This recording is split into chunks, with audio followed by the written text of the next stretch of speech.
What's been the theme of this week, guys? Divisional matchups. Another divisional matchup on the board. The New Orleans Saints at 8-8 out of the playoffs are traveling to Atlanta to take on the 7-9 Falcons. Two teams with mediocre seasons, not in the playoffs. Moving on to next year, again, a lot of uncertainty. In every like the most important position for both teams, a lot of uncertainty. Atlanta has Matt Ryan, who obviously is at the tail end of his career. He is the highest cap hit of any player in the NFL next year. So we think the Vikings have it bad in terms of cap hits with Kirk Cousins. Like, Matt Ryan sucks. He's like literally washed up, and he is the highest cap hit. And they need help like everywhere. Yeah, exactly. So that franchise, D-Rudge, I don't know what the hell they're going to do to get out of that, but that's going to be interesting. The Saints, obviously, like, what's their quarterback situation next year? Is it Taysom Hill? Is it famous Jameis? Like, what's their, are they going to look for a draft quarterback? Like, there's a lot of uncertainty there too, right? Not a lot of weapons. Michael Thomas was supposed to come in and have midway through the season and didn't fucking sniff the field. So they're favored by 4.5 points here, over under 40. But to me, these two teams in this matchup, yes, division's on the line, but bigger picture is like, what's the future look like for these two teams? Yeah, not only it's a divisional matchup, but the Saints actually still have a chance to make the playoffs. Oh, do they? Yeah, so the Rams have to beat the 49ers, and the Saints have to beat the Falcons, and the Saints are in the playoffs, despite all of their flaws. It's that easy? Yeah. It is. It is that easy. You know what's even crazier?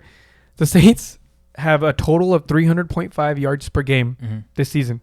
That would be the fewest for a team that makes the playoffs since the Bears, who had 289 yards per game in 2010. So, like, this would be historic for them to play this bad. Like, we're watching, like, how bad are they? Alvin Kamara has faced a stacked box, which is 8 or more defenders, on 59% of rushes in his last 3 games. That sucks. That's hard. No running back can overcome stuff like that. That's nearly 6% more than the next closest running back.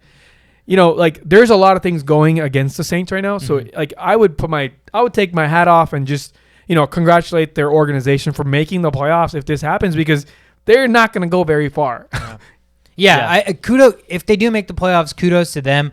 I think in my head I had it that the 7th seed in the NFC was gonna really not be that great of a team, anyways. The way it was shaking up, so it's more of an indictment on the teams that had an opportunity to sneak in there, and they let a team like the Saints backdoor their way into the playoffs. Dude, Sean Payton's like, you can't like downplay that. Like, he's still one of the best coaches, 100%. and he's kudos to him too. Like, how we give kudos to Mike Vrabel. Yeah, like, this is even shittier situation here. Like, they have nobody, and kudos to Sean Payton. Kudos to the Saints defense, because that's been their silver lining this whole year. Like, being able to beating Tom Brady twice. Exactly. Like that's amazing. Easy. So it all boils down to, the thing is, like, Taysom Hill, as bad as he may be as far as his accuracy goes, he still helps the Saints win games, right? He can do it with he runs the ball often, and him and Kamara running the ball could definitely beat the Falcons, and I think that they have a legitimate chance of making the playoffs, given that the Rams beat the 49ers. Yeah, I mean, they're not like scaring anybody, because I just mentioned this is going to be the lowest yards per game since 2010